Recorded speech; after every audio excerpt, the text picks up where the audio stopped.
You may call me Reuven. I am a Ukrainian Jew and a survivor of Yanoska, a Nazi concentration camp on the outskirts of Lvov, combining elements of labor, transit, and extermination. On November 19th, 1943, I was among the Sonderkommando inmates who staged a revolt against the Germans and attempted a mass escape. Most were recaptured and murdered, but a few of us got away. After the war, I found my way to Palestine, where I fought in Israel's War of Independence. Nowadays, I am able to comment on the tragedy that befell the Jews of Europe. Let's begin by focusing on this fact. Between the Wannsee Conference of January 20th, 1942, and a report issued on September 30th, 1942, some 2 million Jews in central Poland were murdered. We've all heard of the atrocities committed in gas chambers and ovens in places like Auschwitz. But how did all of this really come about? At the outset, we need a little background about the precise fate of Poland during World War II. In August 1939, a secret protocol known as the Molotov-Ribbentrop Pact was signed, dividing Northern and Eastern Europe into German and Soviet spheres of influence. When the war broke out on September 1st, 1939, the USSR moved in from the east. On September 28th, Poland was divided into 3 parts. The East and the Baltic states went to Russia. Western Poland was annexed to Germany. That left Central Poland, which was to be German-controlled, civilian, and not directly annexed. It would be called the General Government, the Generalgouvernement. At its head was the infamous Hans Frank, a veteran Nazi who behaved as a local Hitler. Its headquarters would be in Krakow, not Warsaw, a direct insult to the Poles. Under my authority, 12 cabinet ministries were established, along with 4 district governments. These were based around the large cities, Krakow, Warsaw, Radom, and Lublin. The region of Galicia, including the city of Lviv, was incorporated in the summer of 1941, becoming the 5th district. Each district was divided into counties, including urban and rural units, all with great detail. In some places, the bureaucracy ran well, in others, miserably. In general, administrative patterns were copied directly from Germany proper. There was also a strong and growing competition between the district regime and the central regime. The question was, who is in charge of local affairs? The central government or the local government? Sensing the confusion, Berlin sometimes sent representatives to various localities, bypassing Frank altogether. My position is Reichsführer SS and Minister of the Interior, both cabinet ministries. I believe myself to be in charge of all police matters, even though technically I am of a lower rank than Frank. In reality, my apparatus is in direct competition with Frank. I am beneath Himmler in the chain of command. I serve as head of the RSHA, the main office of Reich Security, a conglomeration of offices under the SS, part of which is the Gestapo, the Geheime Staatspolizei, or State Secret Police, along with the SD, the Intelligence Service. Also under the SS was ORPO, the regular police, incorporated into the SS in 1936. In charge was Kurt Dalug, parallel with Heydrich, in the SS. Consequently, competing orders were often given to the Einsatzgruppen. All the while, Frank considered his police superior to the SS and vice versa for Himmler. Next, we should consider the HSSPF, or Higher SS, and police leader, of whom there were about 30 in Europe. The HSSPF acted as the local Himmler, always ready to cut through red tape to get things done, basically to skirt around the bureaucracy, outside of the established structure. The HSSPF would simply step in as needed. In Krakow, it was Kruger, but beneath the HSSPF was yet another bureaucrat, the SSPF. In Lublin, that official was Odilo Globocnik. My job is basically to bypass Kruger, as needed, answering only to Himmler.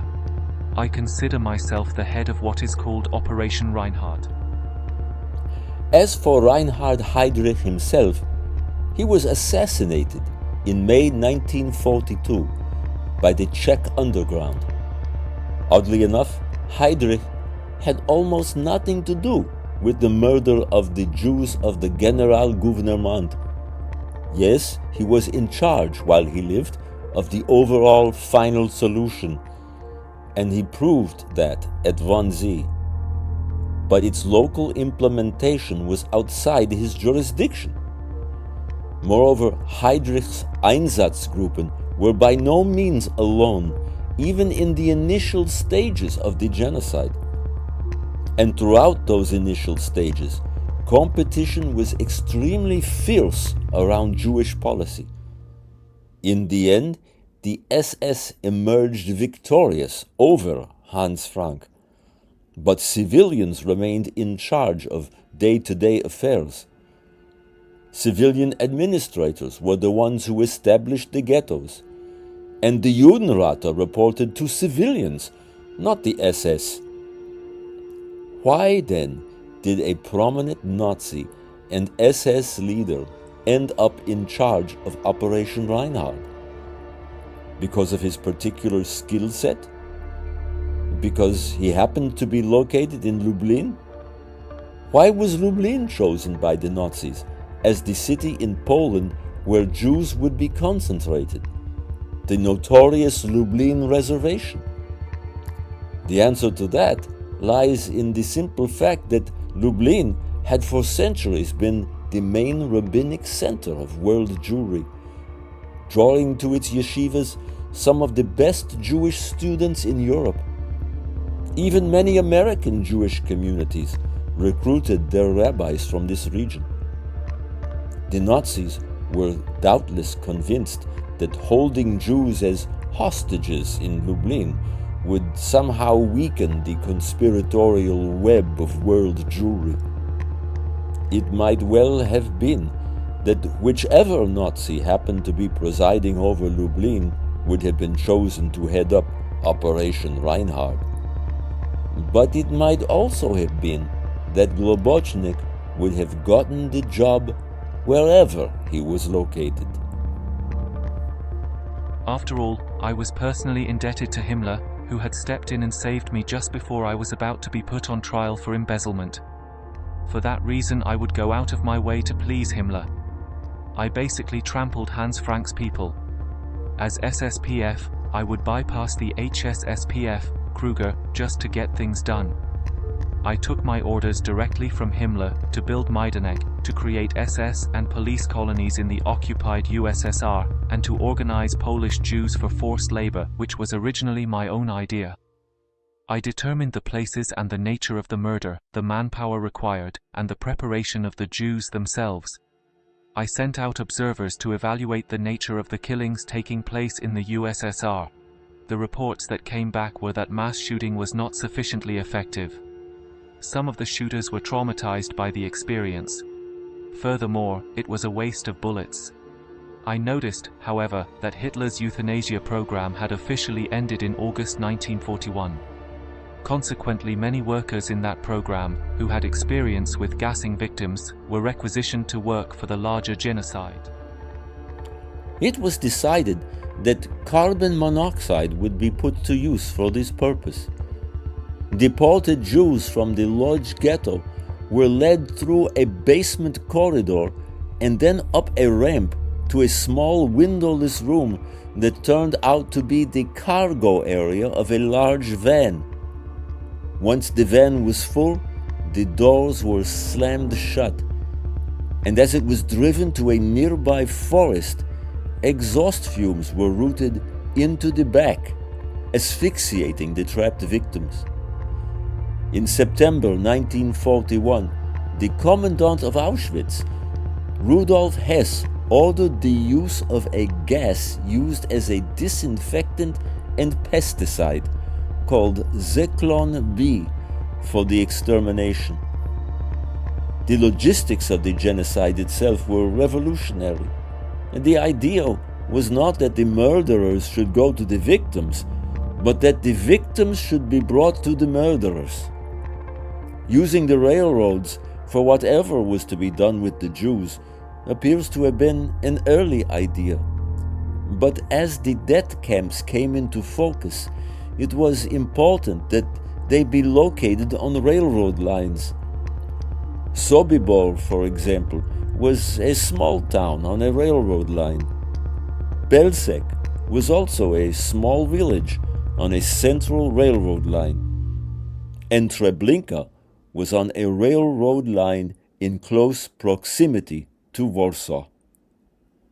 An engineer working for the SS by the name of Kurt Gerstein left us some important personal notes. He took no satisfaction in what he observed, but does that excuse him on any level from his participation in the SS?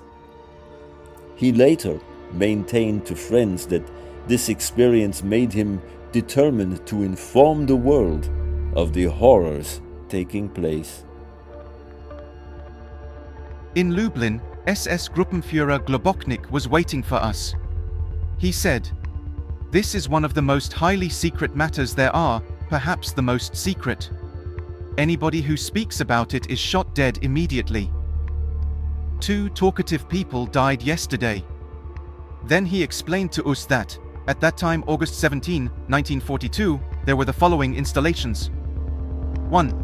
Belzec, on the Lublin-Lvov road, in the sector of the Soviet separation line. Maximum per day, 15,000 persons. I saw it. 2. Sobibor, I am not familiar with the exact situation, I did not visit it. 20,000 persons per day. 3.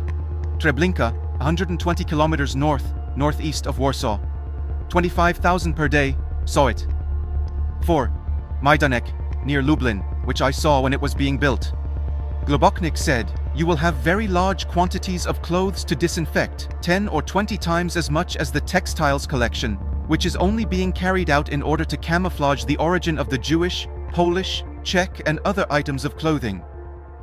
Your second job is to convert the gas chambers, which have up to now been operated with exhaust gases from an old diesel engine, to a more poisonous and quicker means, cyanide." As we know, the quicker means turned out to be Zyklon B. Here then are the 6 major death camps established by the Nazis. Auschwitz, built in 1940, converted to a death camp in 1941. Chelmno, built in December 1941, originally utilizing gas vans. Belzec, built in March 1942. Majdanek, built in the summer of 1941, converted to a death camp in 1942. Sobibor, built in April 1942. Treblinka, built in July 1942. I am also in charge of providing staff for the camps. I train them in a town near Lublin called Trawnicki. About 2,000 SS have been trained, but there aren't nearly enough to go around. So a good many non-Germans have also been trained, including Ukrainians, Latvians, and Estonians. Altogether, some 35,000 staff have been made ready, though not all are being used at the same time. Once I rerouted an entire SS unit to Białystok to suppress an uprising there. That of course was my job description, to intervene around the bureaucratic system as needed. When preparing the Jews for their extermination, I begin by taking a census, matching them with our needs. They are then issued new identity cards. A Type A card means that the person is skilled and will be sent to Ghetto A. A Type B card means unskilled, and that the person will be sent to Ghetto B. The fate of those in Ghetto B is obvious. Of course, many places had no ghettos at all. Some ghettos were established before the mass murder began, others afterward. Whether those early ghettos were set up in anticipation of the genocide to follow is something still debated. But it's clear that from late 1941 on, all ghettos were established with the clear intent of mass murder. As 1942 dawned, all bureaucratic competition over the outworking of the genocide vanished. From then on, Operation Reinhard, named posthumously for the assassinated Reinhard Heydrich, functioned as a well-oiled machine.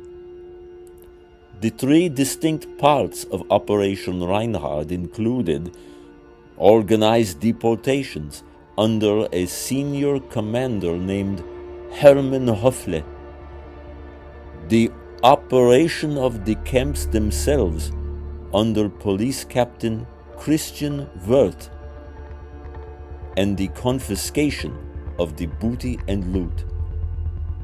Some argue that it was in fact Wirth who upgraded and effectively ran the program.